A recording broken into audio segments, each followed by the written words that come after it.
ressemble. Il est le Dieu de gloire, élevé dans les cieux. Personne n'est comme lui. Personne n'est comme lui. Personne n'est comme lui. Personne n'est comme lui. Personne n'est comme lui. Personne n'est comme lui. Personne n'est comme lui. Voici, il vient.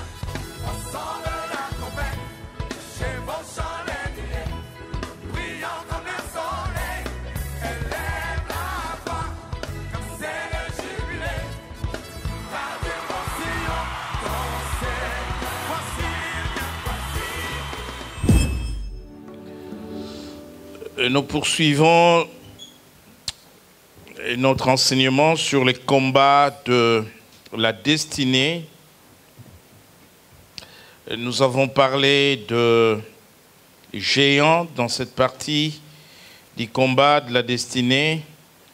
Nous avons parlé des murs à détruire, mais aussi de murs à construire, de manière à ce que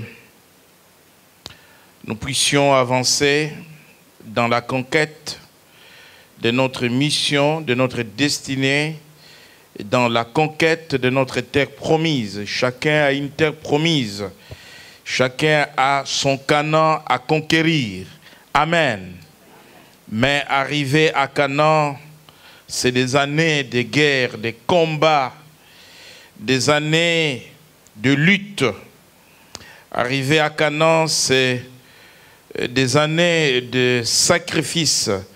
Je sais que par la grâce de Dieu, chacun arrivera à sa destinée malgré les difficultés, malgré les combats. Le Seigneur est au contrôle de ton parcours. Amen. Mais sur ce parcours, sur les chemins de la destinée, Satan nous tend des pièges. Il nous tend des pièges et il essaye de nous dévier la route en nous amenant dans des compromissions. Voilà pourquoi, et dans ces sous-chapitres, nous allons parler des pièges et des compromissions sataniques dans la destinée. Les pièges et les compromissions sataniques dans la destinée. Israël, selon l'étude de son histoire, demeure le modèle de notre combat dans sa destinée. Les pièges et les compromissions sataniques dans la destinée. Vous savez, Satan, lorsque nous lisons dans 1 Pierre au chapitre 5, 1 Pierre chapitre 5 verset 8 et 9, lisons 1 Pierre 5. 1 Pierre chapitre 5 verset 8, j'ai la parole au nom de Jésus-Christ. Soyez sobres, veillez, votre adversaire le diable rôde comme un lion rugissant, cherchant qui le dévorera. Soyez sobres, vigilants, intelligents, sages. Vous voyez, toutes ces qualités, toutes ces valeurs, Dieu nous les recommande. Soyez sobres, soyez prudents, soyez intelligents, soyez vigilants, soyez sages. Votre adversaire, le diable, rôde comme un lion rugissant. Un lion cherche toujours une proie à dévorer, à manger, à bouffer. Et donc, Satan cherche une personne qu'il va détruire, qu'il va dévorer.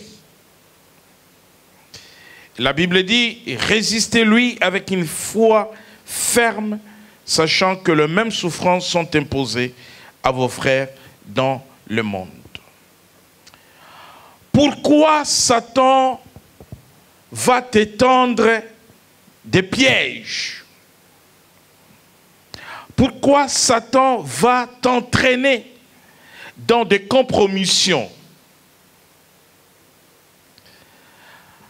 Lorsque Satan sait que tu as reçu Jésus-Christ comme Seigneur et Sauveur, et que par l'amour de Dieu, tu es devenu un enfant de Dieu. La Bible dit qu'à ceux qui l'ont reçu, il leur a donné le pouvoir de devenir enfants de Dieu. Tu appartiens au royaume du Christ. Tu es fils, tu es fille du royaume de Dieu. Tu as dit adieu à Satan. Tu lui as tourné le dos. Et parce que pour lui, il ne sait pas comment te récupérer. Comment te ramener dans son royaume. Et cela lui est difficile, car tu appartiens à Dieu. Il va te laisser appartenir à Dieu. Et il va te laisser être chrétien. Il va te laisser servir Dieu. Mais il faut qu'il trouve dans sa ruse, ou dans sa stratégie, ou ses stratégies, ses tactiques, il faut qu'il trouve un moyen ou des moyens de faire échec à ta mission. De t'arrêter quelque part. Et de briser ta relation avec Dieu. Il faut qu'il essaie de te mettre contre Dieu. Contre la parole de Dieu. Contre la loi de Dieu. Et donc tu vas demeurer chrétien. Mais un chrétien qui est tombé dans les filets de Satan, dans le piège de Satan. Tu vas demeurer chrétien. Mais un chrétien qui vit dans la compromission.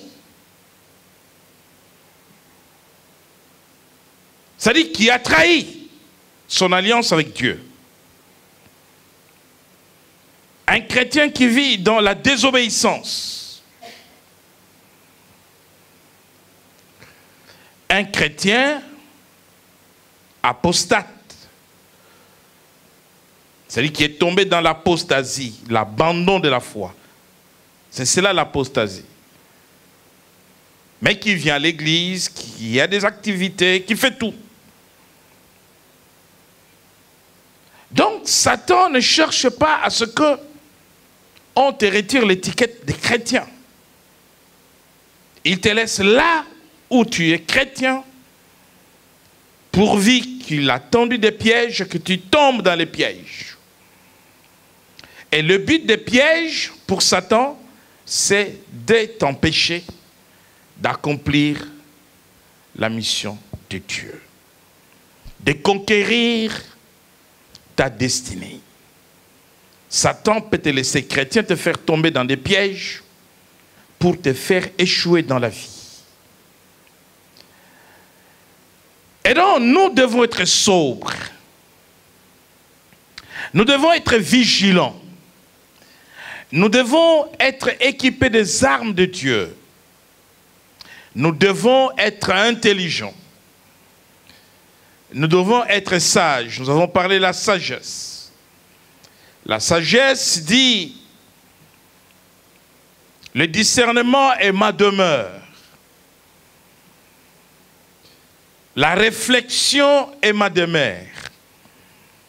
Et donc, si nous avons la sagesse, nous serons capables de déjouer le piège de Satan. Si nous sommes sages, nous serons capables d'éviter de tomber dans des compromissions sataniques. Dans la parole de Dieu, dans les livres de Nombres, au chapitre 25, avant de lire ces passages, en ce qui concerne les pièges et les compromissions sataniques, Satan, il va chercher un domaine, peut-être un seul, dans ta vie, où il va te piéger. Un seul domaine lui suffit que tu sois piégé. Et si tu es piégé sur ce domaine, cela veut dire que ce domaine dans ta vie n'est pas soumis à la parole de Dieu. Ce domaine dans ta vie échappe à la volonté de Dieu. Ce domaine dans ta vie échappe au contrôle de Dieu. Ce domaine dans ta vie échappe à la vigilance de Dieu. Mais c'est ce domaine que Satan va contrôler dans ta vie. Va te bloquer. Va t'empêcher de conquérir tes victoires, de gagner des batailles. Et dans le livre de Nombres, au chapitre 25. Nombre 25, du verset 1er au verset 9, j'ai la parole au nom de Jésus-Christ. Israël demeurait à Sittim, et le peuple commença à se livrer à la débauche avec les filles de Moab. Elles invitèrent le peuple au sacrifice de leur Dieu, et le peuple mangea et se prosterna devant leur Dieu. Israël s'attacha à Baal-Béor, et la colère de l'Éternel s'enflamma contre Israël. L'Éternel dit à Moïse, « Assemble tous les chefs du peuple, et fais pendre les coupables devant l'Éternel en face du soleil, afin que la colère ardente de l'Éternel se détourne d'Israël. » Moïse dit aux juges d'Israël, « Que chacun de vous tue ceux de ces gens qui se sont attachés à Baal-Péor. » Et voici, un homme des enfants d'Israël vint et amena vers ses frères une Madianite sous les yeux de Moïse et sous les yeux de toute l'assemblée des enfants d'Israël, tandis qu'il pleurait à l'entrée de la tente d'assignation. À cette vue, Phiné, fils d'Éléazar, fils du sacrificateur Aaron, se leva du milieu de l'assemblée et prit une lance dans sa main.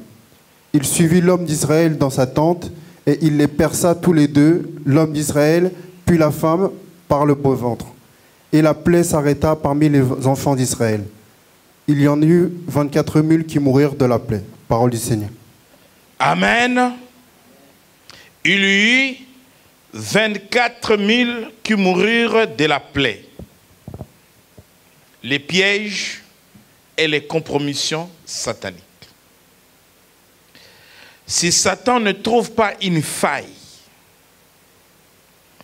si le diable ne peut pas te détruire, si les ennemis ne peuvent pas te détruire dans un domaine où tu es fort, ils vont rechercher les domaines dans ta vie où tu vas être faible. Et c'est par là qu'ils vont t'atteindre. Qu'est-ce qui se passe dans cette histoire? On vous dit qu'il y a 24 000 morts en un jour en Israël. Israël monte vers la terre promise. Et il doit passer par les territoires occupés par les Moabites, ses cousins. Le roi de Moab ne veut pas laisser passer Israël. Il regarde Israël comme ennemi. Et il fait venir Balaam, un voyant qui avait le pouvoir de maudire. À cette époque, on cherchait à maudire l'adversaire avant de faire la guerre. Et lorsqu'il est maudit, certainement qu'il sera battu pendant la bataille. Mais quand Balaam vient, alors qu'il a reçu des cadeaux, qu'il a été acheté, qu'il a été corrompu, et lui aussi s'est compromis, parce que quand le roi de Moab, Balak, envoya une première personne pour aller les voir avec les cadeaux, Balaam consulta Dieu et Dieu lui avait demandé de ne pas aller. Et la deuxième fois, on envoie d'autres émissaires avec beaucoup plus d'argent, avec la convoitise de l'argent, il va se compromettre lui aussi. Compromission. Et il consulte Dieu, Dieu lui dit, tu peux aller. Mais Dieu ne l'autorise pas parce que Dieu veut. Dieu lui laisse faire ce que désire son cœur. Et vous savez que sur le chemin, il a rencontré un ange et l'animal sur lequel il était monté lui a parlé. Et il n'avait pas compris que cette voix venait de Dieu. Mais lorsqu'il arrive devant Israël, quand il maudissait Israël, les paroles qui sortaient de sa bouche étaient des paroles de bénédiction. Le but du roi de Moab, pourquoi il fait venir Balaam? C'est pour maudire Israël. Et lorsque ces hommes vont attaquer Israël, ils vont tuer les enfants d'Israël. Le but, c'est de donner la mort. Étant donné que Israël, prophétiquement, ne pouvait pas être maudit, personne ne pouvait maudire Israël, les paroles de malédiction qui sortaient de la bouche de Balaam étaient traduites en bénédiction. Et celui qui lui avait payé son argent, il dit, mais tu ne fais pas les boulots. Je t'ai payé pour le boulot. Mais au lieu de le maudire, toi tu le bénis. Et il dira même, lui-même, dans Nombre 23-23, que l'enchantement ne peut rien contre Jacob. C'est lui qui vient maudire. Il dit que la sorcellerie, la magie, l'occultisme ne peut rien contre Jacob. Amen. Et donc, la sorcellerie ne peut rien contre toi. Et les sorciers, excusez-moi, les sorciers savent que la sorcellerie ne peut rien contre toi. Mais il faut qu'on trouve un piège qui va marcher. Parce que le sorcier ne peut pas te manger. Le sorcier ne peut pas te détruire.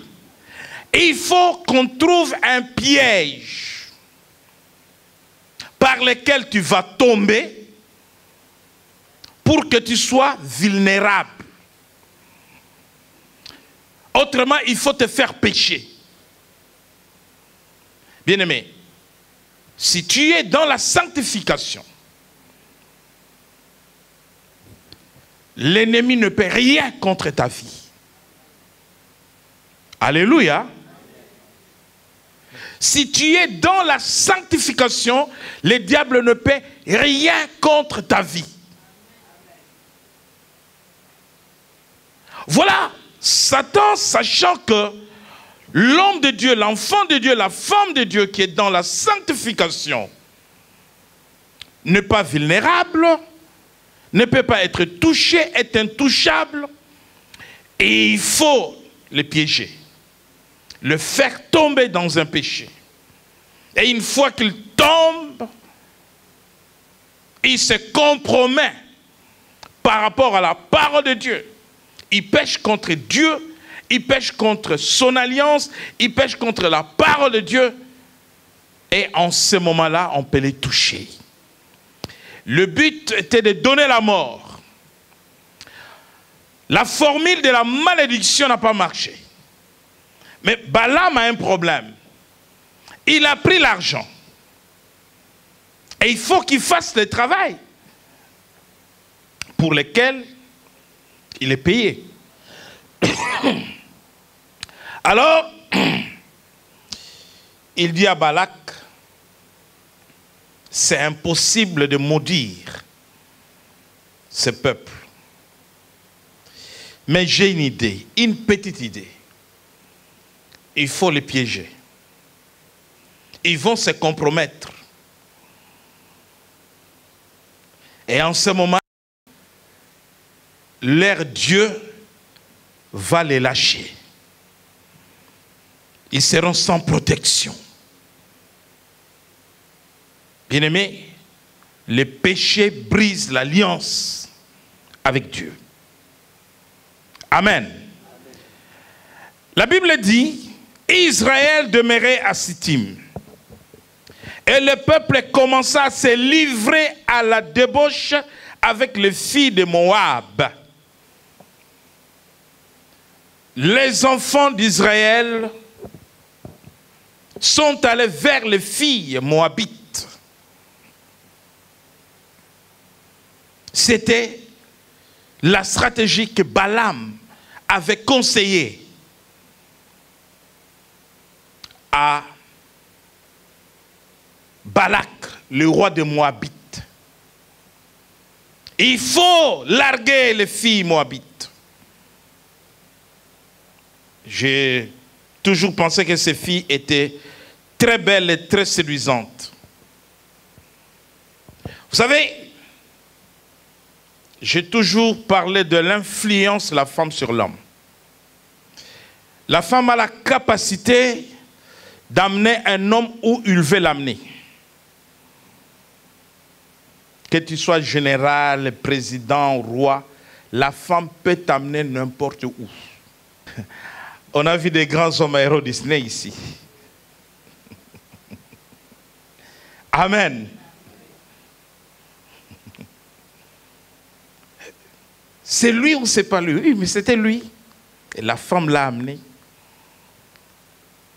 Je vais faire un tour à Euro Disney, tu viens avec moi? Non, on n'a pas eu le temps de réfléchir. Que je suis président. Les gens vont me voir à Euro Disney. Ah! Paka, paka, photo. La femme peut amener l'homme n'importe où. Elle a cette capacité-là. En contrepartie de l'amour d'exiger des choses à l'homme. Mais les femmes sont terribles. Méfiez-vous des femmes, les hommes. Elles ont une capacité séductrice, mais elles ont la capacité d'influencer même la société. Jézabel, pour influencer Israël, d'abord a influencé son mari. Si la femme d'un PDG prend le PDG dans sa poche, elle prend toute la société. Demain, on va dire qu'elle a fait faillite parce que c'est la femme qui s'est immiscée. Et donc, ces filles, non seulement qu'elles vont séduire les enfants d'Israël du péché de la débauche, le péché entraîne le péché appelle le péché. elles leur diront, mais si vraiment vous êtes amoureux de nous, non seulement que vous nous aimez, mais venez adorer avec nous notre Dieu. Les Moabites vénéraient une divinité sur le mont Péor, Baal. C'est pour cela qu'on l'appelle Baal Péor. Et non seulement qu'ils ont couché avec les filles moabites, mais ils vont jusqu'à offrir des sacrifices à Baal Péor, c'est-à-dire ils vont les entraîner comme les concubines de Salomon avaient entraîné Salomon à élever de hauts lieux, des autels à leur divinité. Et ces filles vont entraîner Israël dans l'idolâtrie. Il n'y a que des chrétiens qui ne sont pas capables d'amener les hommes ici.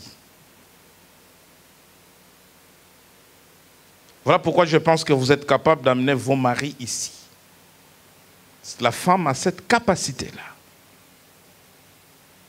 Je ne vais pas dire un don, mais c'est comme ça que Dieu nous a créés différemment. Amen. Et donc, ils ont abandonné leur Dieu. Voilà le piège. Or, ce que le roi de Moab cherchait, c'était la mort d'Israël. Et Satan, par Balaam, va trouver une formule pour leur donner la mort, les faire tomber dans des pièges du péché avec les femmes étrangères, ce qui leur était interdit par Dieu, dans le péché d'idolâtrie. Et donc, ils ne vont pas arriver, pour la plupart, à destination. La Bible dit, il y en a eu 24 000 qui mourirent de la plaie, parce que Dieu a frappé Israël par la plaie. Donc, les pièges et les compromissions sataniques sont des stratégies de l'ennemi pour faire pécher quelqu'un, l'éloigner de Dieu, le faire tomber par la ruse et dans le péché, de telle manière à ce que cette personne devienne vulnérable. Mais aujourd'hui, vous savez que beaucoup de chrétiens se compromettent. Et dans les religions, beaucoup de chrétiens se compromettent. Et dans les sectes, beaucoup de chrétiens se compromettent aussi. Et dans des pratiques coutumières, ancestrales. Faites bien attention. On peut vous entraîner aussi dans une certaine église. On va vous parler de la Bible. Alors que derrière cette Bible, quelque chose d'autre est caché. Vous savez, beaucoup se compromettent dans l'idolâtrie.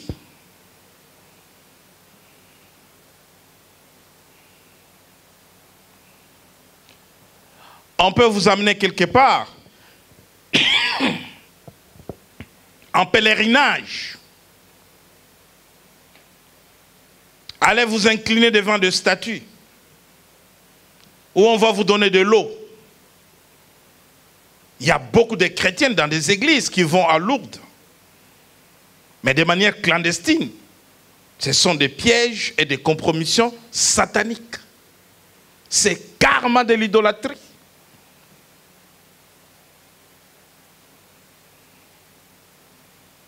Lourdes n'est pas le demeure de Jésus.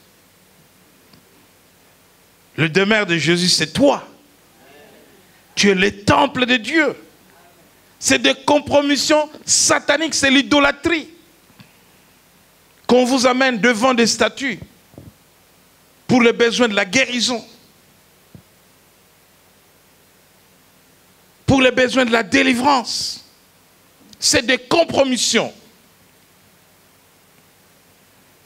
J'apprends que le noir se tourne vers le Dieu des noirs. Mais le Dieu des noirs, c'est la sorcellerie. Quand Dieu appela Abraham, le peuple de l'époque d'Abraham avait aussi leur Dieu.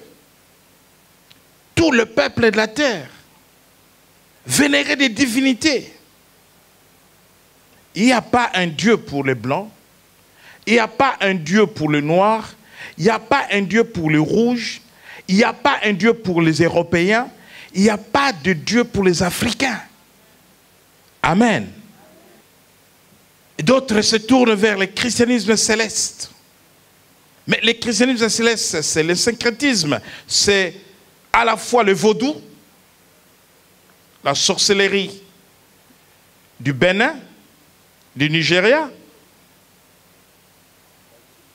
qui a percé des continents. Vous allez retrouver cela au Brésil, en Amérique centrale, aux Antilles. Ce sont des compromissions sataniques. Il y a des sectes dangereuses qui sont des compromissions sataniques. Il y a beaucoup de chrétiens qui sont rosicruciens. Ce sont des compromissions sataniques. Voyez-vous? Et donc, les compromissions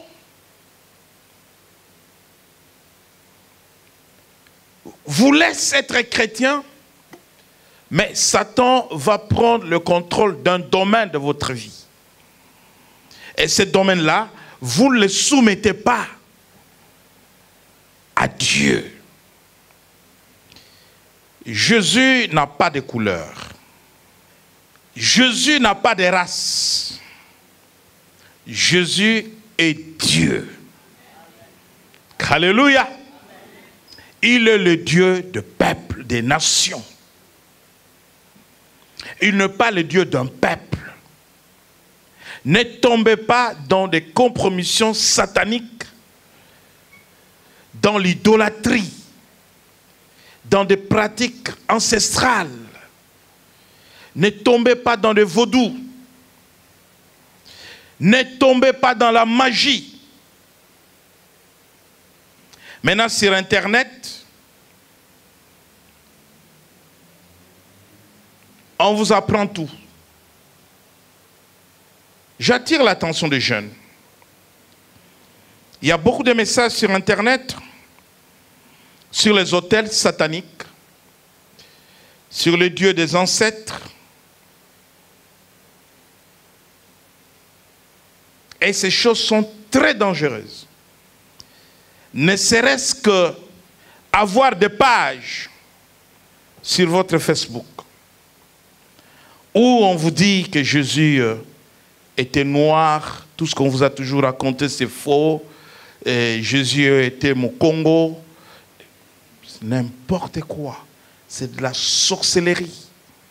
Gardez votre foi en Jésus, Jésus est Dieu. Ce sont des pièges et des compromissions sataniques où on va vous ramener dans la sorcellerie de vos ancêtres, dans les ténèbres. Amen. Jésus dit que la parole de Dieu soit annoncée à Jérusalem. Il parle de son évangile, l'évangile du royaume, en Judée, en Samarie et dans les endroits les plus lointains de la terre. Imaginez-vous qu'avant Jésus, les Africains allaient à Jérusalem pour adorer.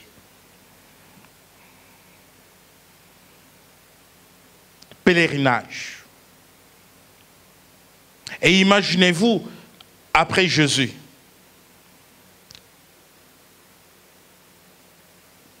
l'unique Éthiopien est allé adorer à Jérusalem. C'est un noir, c'est un Africain. Et donc, Jésus n'a pas de continent, Jésus n'a pas de race. Ne tombez pas dans le piège de culte des ancêtres. Ne tombez pas dans le piège des religions africaines, orientales, tout ce que vous pouvez entendre. Tout simplement, le but des pièges et des compromissions, c'est de vous éloigner de la voie de Dieu, de vous éloigner de votre destinée et de vous empêcher, n'est-ce pas, de conquérir votre destinée. Dans le livre de 1 Corinthiens chapitre 8, 1 Corinthiens chapitre 8, à partir du verset 4. 1 Corinthiens chapitre 8, verset 4, j'ai la parole au nom de Jésus-Christ. Pour ce qui est donc de manger des viandes sacrifiées aux idoles, nous savons qu'il n'y a point d'idole dans le monde et qu'il n'y a qu'un seul Dieu. Car s'il est des êtres qui sont appelés Dieu, soit dans le ciel, soit sur la terre, comme il existe réellement plusieurs dieux et plusieurs seigneurs, néanmoins, pour nous, il n'y a qu'un seul Dieu, le Père, de qui viennent toutes choses et pour qui nous sommes, et un seul Seigneur, Jésus-Christ, par qui sont toutes choses et par qui nous sommes. Mais cette connaissance n'est pas chez tous. Quelques-uns, d'après la manière dont ils envisagent encore l'idole, mangent de ces viandes comme étant sacrifiées aux idoles, et leur conscience, qui est faible, en est souillée. Ce n'est pas un aliment qui nous rapproche de Dieu. Si nous en mangeons, nous n'avons rien de plus. Si nous n'en mangeons pas, nous n'avons rien de moins. Prenez garde, toutefois, que votre liberté ne devienne une pierre d'achoppement pour les faibles. Car si quelqu'un te voit, toi qui as de la connaissance, assis à table dans un temple d'idole, sa conscience à lui, qui est faible, ne le portera-t-elle pas à manger des viandes sacrifiées aux idoles? Et ainsi le faible périra par ta connaissance, le frère pour lequel Christ est mort. En péchant de la sorte contre les frères et en blessant leur conscience faible, vous péchez contre Christ. C'est pourquoi, si un aliment scandalise mon frère, je ne mangerai jamais de viande, afin de ne pas scandaliser mon frère. Parole Amen. La vie chrétienne n'est pas une vie de liberté de tout faire. Si tu fais des choses qui ne sont pas gênantes pour toi, mais qui sont gênantes pour les autres, qui sont gênantes pour les faibles, et que ces faibles-là abandonnent la foi, parce que tu t'as vu faire ces choses-là. Laisse-moi te dire que Jésus est mort pour ces faibles-là. C'est ce que la Bible est en train de nous dire ici. Et dans l'église de Corinthe, il y a une discussion au sujet des viandes sacrifiées aux idoles. Ce qui est sûr, lorsque on va prendre cette nourriture, on communie avec les idoles. Lorsque nous prenons la nourriture du Seigneur, son sang et son corps, nous communions avec le Seigneur. Mais allons dans le livre de Daniel. Daniel a refusé de se souiller, de souiller son âme, son esprit. Dans Daniel, au chapitre 1er, je vais lire verset 8. Daniel résolut de ne pas se souiller par les mains du roi et par le vin dont le roi buvait. Et il pria le chef des eunuques de ne pas l'obliger à se souiller, Dieu fit trouver à Daniel faveur et grâce devant le chef des eunuques. Daniel, dans la cour du roi, lui et ses amis refusent de se compromettre. Le refus de la compromission, c'est la loyauté à Dieu. C'est la fidélité à Dieu. Nous vivons dans une société, dans un monde où des fois, nous allons nous retrouver devant des situations très difficiles. Entre ce que la Bible dit et les réalités en face de nous, nous serons amenés à prendre des positions, à prendre des décisions. Faut-il craindre Dieu? Faut-il obéir à Dieu? Ou faut-il comprendre le monde? Je prends un exemple. J'ai un ami païen qui vient frapper à ma porte à 2 heures du matin.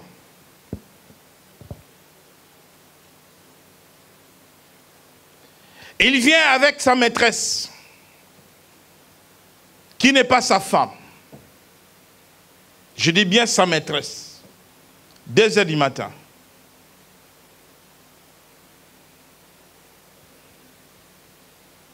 Bishop, je vais dormir chez toi parce que je n'ai plus de place à l'hôtel. Qu'est-ce que je fais?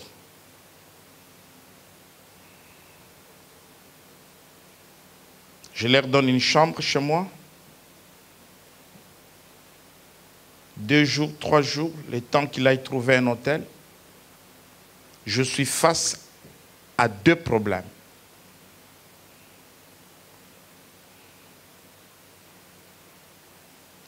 Je vais obéir à Dieu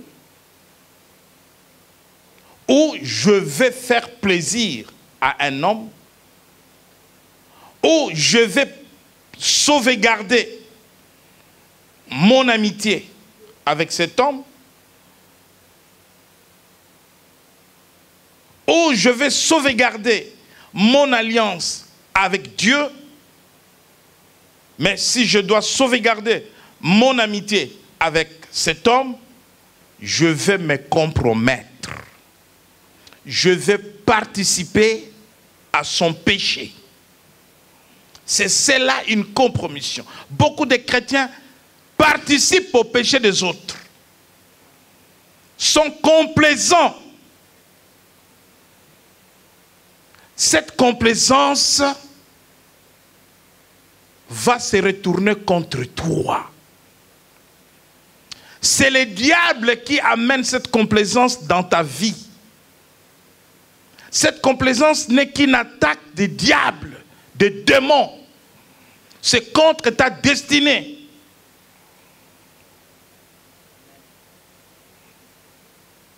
Il existe des péchés de compromission. En ce qui me concerne, je dirais non. Peut-être que toi, tu cherches encore ta position et ta réponse. Hors de question. Je n'amènerai pas l'abomination sous mon toit. Je n'amènerai pas la malédiction sous mon toit. Autant pour moi obéir à Dieu que faire plaisir à un homme. Face à une compromission, la décision à prendre pour un enfant de Dieu est toujours difficile. Difficile. Difficile, mais il y a une décision à prendre.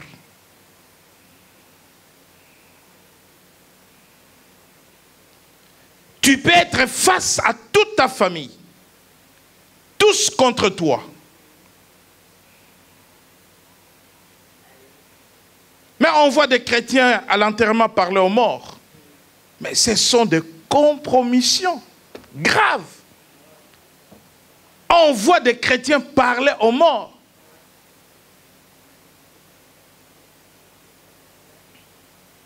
À envoyer même des messages à d'autres morts. Va dire à tel. Ce sont des compromissions.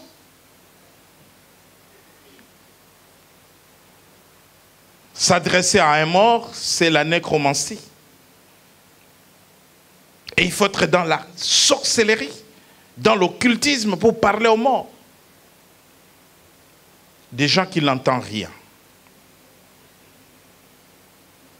Tu parles aux esprits des morts. Et donc, Daniel a résolu. Si Daniel n'avait pas résolu de ne pas s'essuyer, Daniel allait perdre la sagesse qui était en lui. Et c'est cette sagesse qui a fait de lui gouverneur. C'est cette sagesse qui a fait de lui chef des magiciens.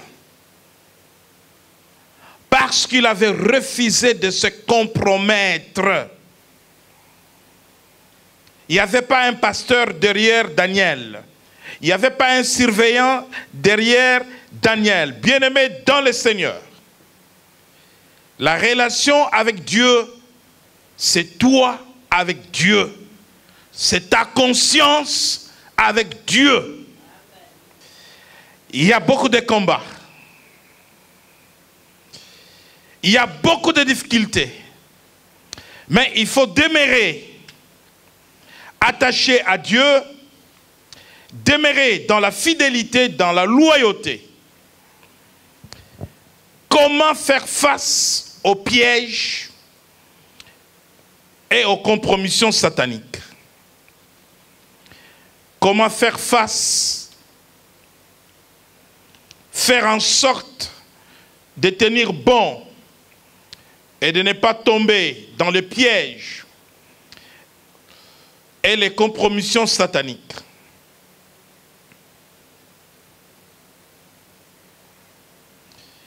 Premièrement, il faut connaître la parole de Dieu. Connaître la parole de Dieu. Si tu as la parole de Dieu, tu ne tomberas pas dans des pièges des religions, des sectes, des satanistes, des occultistes. J'étais parti dans une famille. Avant moi, c'est un prêtre qui est passé dans cette maison. Il a cassé des œufs.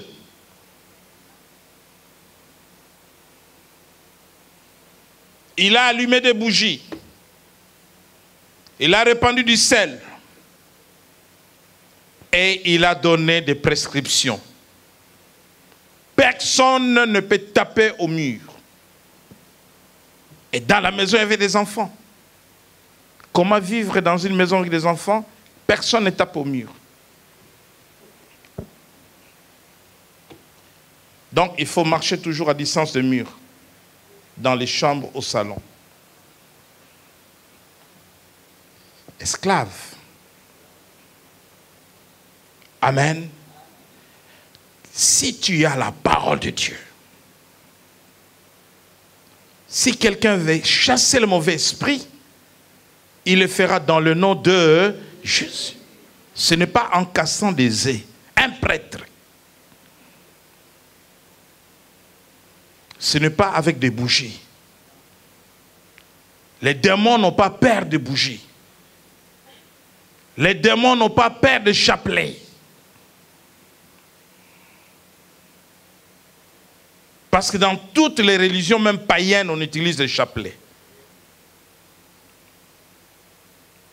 Dans l'hindouisme, il y a les chapelets. Et c'est une pratique païenne qui est rentrée dans l'église catholique quand les païens sont rentrés avec les rituels dans l'église catholique. Si tu as la parole de Dieu, tu vas dire à ces prêtres-là, oh,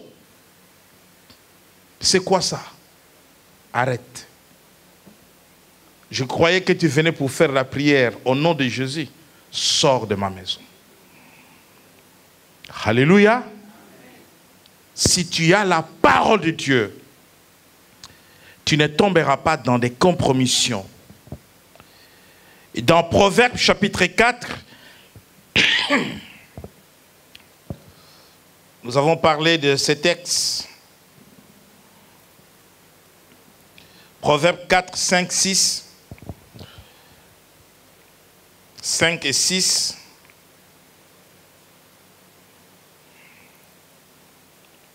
Proverbes chapitre 4. Proverbes chapitre 4, versets 5 et 6, je lis la parole au nom de Jésus-Christ. Acquiert la sagesse, acquiert l'intelligence, n'oublie pas les paroles de ma bouche et ne t'en détourne pas. Ne l'abandonne pas et elle te gardera. Aime-la et elle te protégera. Merci. Acquiert la sagesse, l'intelligence. Elle te gardera, elle te protégera contre les pièges et les compromissions sataniques. Ne vivez pas dans les compromissions et restez loyal à Dieu, fidèle à Dieu. Obéissez à la parole de Dieu. Un jeune revenait d'un examen pour l'obtention de son diplôme. Il me dit, l'examen était très difficile sur des matières qu'on n'avait même pas étudiées. Tout le monde a triché, sauf moi. Je dis, mais tu n'as pas triché, tu penses que tu auras la moyenne? Il dit oui. Tout le monde a triché avec son portable. Tout le monde a ouvert son portable. Avec les portables, tu peux tout.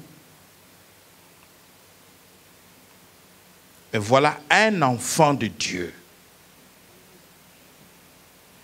Il refuse de s'appuyer sur son portable pour tricher. Il s'appuie sur Dieu. La tricherie, c'est un péché. Les enfants qui vont à l'école. Un enfant de Dieu ne peut pas tricher. À notre époque, c'était des filles qui trichaient beaucoup. Les filles avaient des jupes et toutes les formules de maths là. Comme ça.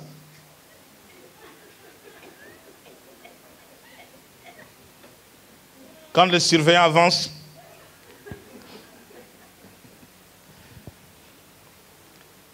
Maman Bernadette rigole, je pense qu'elle était championne. Elle se souvient. Et donc, cet enfant a reçu parce qu'il s'est appuyé sur le Seigneur. Et reste fidèle à Dieu. Il y a des situations où tu te dis, est-ce que je dois voler? Est-ce que je dois tricher? Qu'est-ce que je dois faire? Non. Reste dans le vrai. Tu accompliras ta mission. Il faut connaître la parole de Dieu. Mon peuple périt faute de la connaissance. Osée chapitre 4, verset 6. Faute de la connaissance. Les gens se compromettent faute de la connaissance. Deuxièmement, prendre autorité au nom de Jésus. Matthieu 4, 10. Jésus a pris autorité sur Satan. Jésus a refusé de se compromettre. Si tu m'adores, je te donne le royaume de la terre. Jésus a dit non. Je ne peux adorer que mon Dieu. Et donc, voici deux éléments qui peuvent, n'est-ce pas, nous aider à faire face aux compromissions. Laissez-moi vous dire qu'il faut aussi s'éloigner de méchants, comme nous l'avions dit la fois dernière. Le mur de séparation. Dans Nombre 16, 26, Éloignez-vous des tentes de ces hommes méchants. Ne mourrez pas avec le méchant. Et la Bible dit, sortez du milieu d'eux. Se séparer des méchants. La Bible dit dans 2 Corinthiens chapitre 6, verset 14, ne vous mettez pas avec les infidèles sous un joug étranger. Car quel rapport y a-t-il entre la justice et l'iniquité? Ou qu'y a-t-il de commun entre la lumière et les ténèbres? Vous savez que Satan peut vous envoyer des amis dans la vie. Satan peut vous donner un mari. Satan peut vous donner une femme.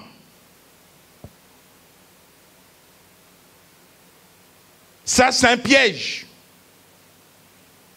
Il y a beaucoup qui ont été piégés dans les mariages. C'est un piège. Les relations de tous les jours. Tout ce qui nous approche ne sont pas que des bons. Il y a des envoyés du diable. Il y a des instruments que le diable envoie depuis son royaume de ténèbres. Il y a des pièges. Il y a des gens qui nous approchent. Oui. Il y a quelques années à Paris, à l'université, un grand professeur m'a approché pour me dire, tu as une étoile. Mais tu serais les nôtres. Tu irais très loin. Un grand franc-maçon. Mais je pense que je suis plus loin que lui. Et je vis les étudiants francs-maçons avoir de meilleures notes parce que les professeurs sont des francs-maçons à l'université. Est-ce que je veux me compromettre à devenir franc-maçon pour avoir une grande mention? Je préfère avoir 10 et garder ma foi en Jésus. Il y a des pièges avec des promesses.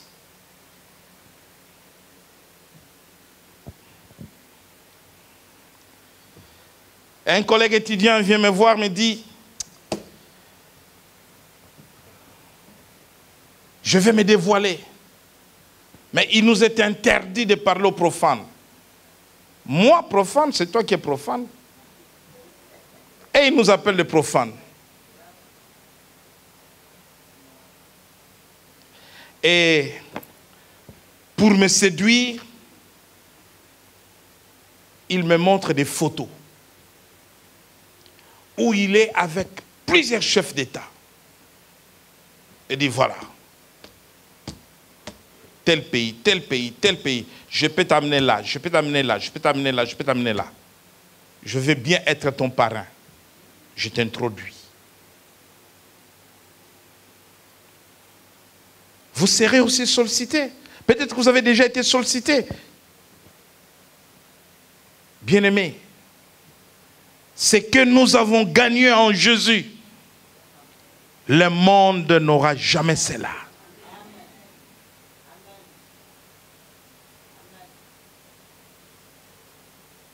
Christ est à moi. Qui est cet homme sur la terre qui peut m'impressionner? Qui est plus que Christ? Je suis bien avec Christ. Alléluia. Il y a des pièges accompagnés de promesses. Faites bien attention à ces choses. Gardez votre foi en Jésus.